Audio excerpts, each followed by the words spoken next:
దేశంలోనే తొలి మహిళా ఆర్టీసీ బస్ డ్రైవర్గా నల్గొండ జిల్లాకు చెందిన సరితా నాయక్ రికార్డు సృష్టించింది. మహిళలకు అన్ని రంగాల్లో రాష్ట్ర ప్రభుత్వం అందిస్తున్న సహకారంతోనే మహిళా డ్రైవర్గా సరితా నాయక్ ముందుకు సాగుతున్నారు. ఎందరో మహిళలకు ఆదర్శవంతంగా నిలుస్తూ రికార్డు సృష్టించిన సరితా నాయక్తో మా సీనియర్ కరెస్పాండెంట్ రామకృష్ణ ముఖాముఖి. అనుకున్న లక్ష్యాన్ని చేరడం కోసం, అదేవిధంగా తన కుటుంబాన్ని పోషించుకోవడం కోసం మహిళా డ్రైవర్గా అనేక కష్ట నష్టాలు ఎదుర్కొని ఈరోజు మహిళా డ్రైవర్గా సక్సెస్ అయ్యారు సరితా నాయక్. నల్గొండ జిల్లాకు సంబంధించి సంస్థాన్ నారాయణపురం సీత్య తండాకు చెందినటువంటి ఆమె ఎన్నో కష్ట నష్టాలు ఎదుర్కొని ఆర్టీసీ డ్రైవర్గా తన విజయగాథను నిరూపించుకున్న పరిస్థితి. ప్రస్తుతం మనతో పాటు ఆమె కూడా ఉన్నారు. అసలు ఆమె ప్రస్థానం ఎలా మొదలైంది, డ్రైవర్ కావాలనే లక్ష్యాన్ని ఏ విధంగా నెరవేర్చుకుంది, ఆ మాటలను అడిగి తెలుసుకునే ప్రయత్నం చేద్దాం. చెప్పండి, అసలు డ్రైవర్ కావాలని ఎలా అనుకున్నారు, అసలు మీకు డ్రైవర్గా ఎలా అవకాశం వచ్చింది? సార్, ఇంతకుముందు ఊర్లోనే నేను ఆటో నడిపేదాన్ని. సో అక్కడి నుంచి ఒక 6 years నేను ఆటో నడిపిన తర్వాత ఒక మేడం పరిచయం అయ్యారు. ఆ మేడం పరిచయంతోనే నేను ఢిల్లీకి వెళ్ళడం జరిగింది. ఢిల్లీకి వెళ్ళి ఒక 2 years ఆజాద్ ఫౌండేషన్లో పనిచేశాను. అదే ఆజాద్ ఫౌండేషన్ తరపు నుంచి నాకు ఢిల్లీ ట్రాన్స్పోర్ట్లో అవకాశం వచ్చింది. 15 మంది మేము వెళ్ళాం సార్. 15 మందిలో నేను ఒక్క అమ్మాయినే పాస్ అయ్యాను. ఆ ఒక్క అమ్మాయినే 10 సంవత్సరాలు అక్కడే చేశాను సార్. సో అలా ఆ ప్రభుత్వం కూడా మంచిగా వర్క్ చేస్తుందని గుర్తించి అవార్డు ఇవ్వడం జరిగింది సార్. సో అలా కాకుండా ఇండియాకి తొలి మహిళా బస్ డ్రైవర్గా రాష్ట్రపతి అవార్డు కూడా ఇవ్వడం జరిగింది సార్. ఇంకా చాలా అవార్డ్స్ తీసుకున్నాను సార్. సో అక్కడ కూడా హ్యాపీనే. కానీ సార్, మన తెలంగాణకి రావడానికి కారణం నా ఫ్యామిలీ పరంగా వచ్చాను సార్. ఎందుకంటే మేము 5 అక్క చెల్లెలం. నేను అందరికంటే చిన్న ఆమెని. 4 అక్కలకు పెళ్ళిళ్ళైనాయి. నాన్నకి చేత కాదు, అమ్మకి ఒక లాస్ట్ 2 years కాలు ఇరిగిపోయింది. వాళ్ళని ఇద్దరిని చూసుకోవాలంటే కొంచెం అక్క వాళ్ళకు కూడా ఇబ్బందిగా ఉంటుంది సార్. అందుకోసమే అదే డ్యూటీ ఇక్కడ చేసుకొని అమ్మ నాన్న దగ్గర చూడాలి, అమ్మ నాన్నని చూడాలనే ఉద్దేశంతో తెలంగాణ గవర్నమెంట్ని రిక్వెస్ట్ పెట్టుకున్నాను. తెలంగాణ గవర్నమెంట్ సహకరించింది, సాయం చేసింది. సో ఫస్ట్ కోమటిరెడ్డి సార్ దగ్గర ప్రజావాణిలో కలిశాను. కోమటిరెడ్డి సార్ మంచిగా హెల్ప్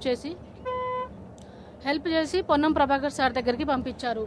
పొన్నం ప్రభాకర్ సార్ కూడా మంచిగా హెల్ప్ చేసి నాకు ఈరోజు డ్యూటీ ఇవ్వడం జరిగింది. సో తెలంగాణ గవర్నమెంట్ చాలా హెల్ప్ చేస్తుంది. మహిళల పట్ల దేనికైనా మంచి విధంగా అందరికీ సపోర్ట్ చేస్తుంది. తెలంగాణ గవర్నమెంట్కి నేను ధన్యవాదాలు చెప్పుకుంటున్నాను. పొన్నం ప్రభాకర్ సార్కి కూడా నేను ధన్యవాదాలు చెప్పుకుంటున్నాను. సో ప్రధానంగా చెప్పండి, మహిళలను కోటీశ్వరులు చేస్తామని ఒక పక్క చెబుతూనే మీలాంటి మహిళలకు ఎంతో ఆదర్శవంతంగా నిలుస్తూ గవర్నమెంట్ వచ్చింది. సో మీకు ఈ అవకాశం వచ్చిన తర్వాత మిగిలిన మహిళలు కూడా స్ఫూర్తి పొందే పరిస్థితి, వారికి ఏం చెప్తారు? సార్, నేను హ్యాపీగా ఫీల్ అవుతున్నాను. ఎందుకంటే మహిళా టికెట్ కూడా ఫ్రీ చేసింది మన సర్కార్. ఇంకా చాలా చాలా పథకాలు మహిళల కోసం తీసుకొస్తుంది. సో అలా కాకుండా మహిళల పట్ల మంచి అనుభవంతో మంచి ఒక మెసేజ్ కూడా ఇస్తుంది సర్కార్. మొన్న మన చీఫ్ మినిస్టర్ సార్ కూడా ట్వీట్ ఇవ్వడం జరిగింది. ఎందుకంటే ఎలాంటి రంగంలో ఏ రంగంలోనైనా మహిళలు ముందుకు వస్తే దానికి మనం ఒక సపోర్ట్గా సహకరించాలనేసి చీఫ్ మినిస్టర్ సార్ చెప్పడం, మెసేజ్ పెట్టడం మాకందరికీ హ్యాపీగా అనిపిస్తుంది సార్. మా ఫ్యామిలీ పరంగా నా పరంగా చీఫ్ మినిస్టర్ సార్కి ధన్యవాదాలు. ఆ మెసేజ్ ఎవరైనా చూసారనుకో ప్రతి మహిళకు ఒక సపోర్ట్ అనేది ఉంటుంది సార్. ఎందుకంటే మన చీఫ్ మినిస్టర్ గారే మహిళలకు సపోర్ట్ అనేసి ఒక మెసేజ్ రావడం ఎంతో ఆనందకరంగా ఉంటుంది సార్. సో ధన్యవాదం. వచ్చే మహిళలకు కూడా ఒక మెసేజ్ ఉంటుంది, నేను మంచిగా చేస్తేనే కదా ఎదుటి మహిళలు కూడా మంచిగా రాగలుగుతారు అనేసి నా ఒక కోరిక సార్. ప్రధానంగా ఇక్కడ మనతో పాటు కొంతమంది నేతలు కూడా ఉన్నారు. చెప్పండి, తెలంగాణ గవర్నమెంట్లో తొలిసారిగా అంటే భారతదేశంలో తొలి మహిళా డ్రైవర్గా కూడా ఈమెకు అవకాశం కల్పించింది, గవర్నమెంట్ అవకాశం కల్పించింది. మీరు ఎలా ఫీల్ అవుతున్నారు? సార్, నేను నల్గొండ డీసీసీ వర్కింగ్ ప్రెసిడెంట్ బొంత వెంకటయ్య. ఈరోజు మన తెలంగాణ ముఖ్యమంత్రి గారు రేవంత్ రెడ్డి గారు, పొన్నం ప్రభాకర్ గారు, కోమటిరెడ్డి వెంకటరెడ్డి గారు, అట్లాగే ఉత్తమ్ కుమార్ రెడ్డి గారు, వీళ్ళందరూ సహకారంతో ఢిల్లీ నుంచి ఎస్సీ ఎస్టీ బీసీ ఇలాంటి మహిళలు అనంగా మాలాంటి వాళ్ళని అనంగా మన గవర్నమెంట్ చాలా బీసీకి 42% ఇవాళ రిజర్వేషన్ కల్పించింది. ఎస్టీ వాళ్ళు ఉన్నారు. ఇలా ఈరోజు ఢిల్లీ నుంచి తీసుకొచ్చి రనంటే మన గవర్నమెంటు ఏ గవర్నమెంటు ఇలా చేయలేదు. మన గవర్నమెంట్ 10 ఏళ్ళు అక్కడ ఢిల్లీలో చేసిందంటే ఈరోజు తల్లిదండ్రులకు మొరబెట్టుకొని చేసిరంటే మన గవర్నమెంట్ని హ్యాపీగా మనం ఫీల్ అవ్వడం చాలా.